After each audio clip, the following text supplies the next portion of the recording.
Yung mga pre, si Please Move Up natin, hindi lang siya pang mga macho, okay? Pang mga baby girls din natin siya. So, papatunayan ko sa inyo, Brad, na #1 fitness app in the Philippines. So, tayo dito. May guest tayo. May baby girl tayong guest. Okay. So, yan. Baby girl, kunin natin ang details mo. So, yun. So, gender mo is female. Okay. Yan. Age mo is? 24 po. 24. Hindi ka na minor. Kala ko minor ka pa. So, ang weight mo is? 54. 54. Oops. Height mo is? 51. Activity level, ang best ka nag-workout sa isang linggo? Lightly active na. Lightly active, 1 to 3 times a day. So, fitness level mo is beginner. Assume beginner, di ba? So, ang goal mo, since babae siya, usually, mga ganitong pinipili ng mga babae. Curves in all the right places, yung mga curve, di ba? Assuming na yun ang pipiliin talaga. Butt, ganyan. Yung mga butt, yung ganun. Glutes. So, yan. Okay na. Nakaset na siya. So, punta tayo sa workout. Okay. So, yan. Monday to Sunday, nakalagay na yung workout mo. Wala ka nang intindihin.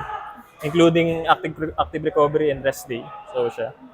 So, tingnan natin yung pang Monday mo. Pag ayaw mo niya, pwede mo siyang palitan. Pwede mag-generate ng bago. So, yun. So, start natin. Since Monday ngayon, lower body and strength power. Okay. So, ang unang-unang gagawin mo is goblet squat. Bawa. So, yun. So, since wala tayong pang goblet squat dito, okay. Hindi, para realistic. Mas maganda mag-demo ka ng goblet squat. Kukuha ka ng kettlebell. Diyan ka lang, diyan ka lang. Okay po. Ay, sabi.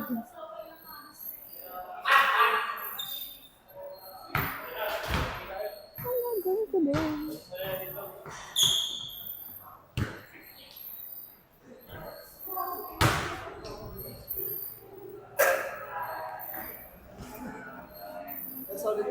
So yan, kinuha ko pa ng kettlebell ha, para realistic. So goblet squat is around 10 to 20 kg, so pwede na to. Goblet squat. So halimbawa, hindi niya alam kung paano mag-goblet squat. So tutok mo dito, meron siyang video ganyan. Pwede mo i-play. O hindi mo naiintindihan yung goblet squat. So yun. Sige, baby girl, try. Ano nga? Ang repetition is 15 reps. Paano po goblet? 15 repetition. So yan. Paano po goblet squat? Hmm? Paano po yung goblet? Paano yung goblet squat? Sorry. Akala ko alam mo na. sorry. So yan. Forward natin. Okay. Yan, yan, yan. Okay. Yan. So, kita na niya. Naintindihan niya na. Hindi pala niya alam. Akala ko alam niya. Sige. I mean, I don't know. Yeah. Ano lang. Okay, ganito. Sige. 15 repetition. Nice. Nice form. Di ba natuto ka agad? Napakalupit. Kahit hindi marunong, matututo dito. Or,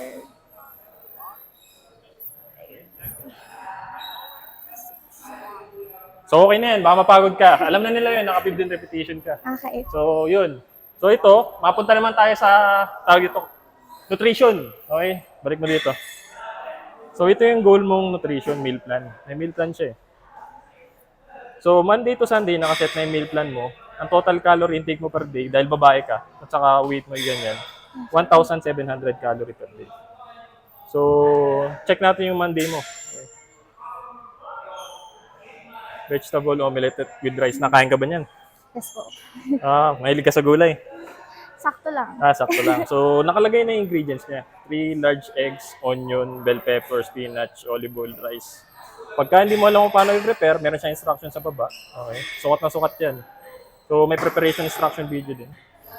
Matututo ka pa magluto. Di ba? Yan. So, yan. Napakalino niyan. Pagka hindi mo maintindihan yung video, pwede mong palitan ng bago. Replace video. Pagka ayaw mo ng almusal na yan, pwede mong palitan. Replace meal. Yan. O, banana pancakes. Umay ka na dyan, di ba? So, napakalabit niyan. So, yung dami option, di ba? So, yung lunch mo is chicken adobo, Filipino food. Okay. Lahat Filipino food dyan. Wala ka nang hahanaping iba. Okay? So, napakalabit niyan. So, yun. Ano? Kumusta yung app? Okay po. Very nice. Sabi, di ba? Po. So yun Bye. lang. Sana matuto kang hype ka. Bye.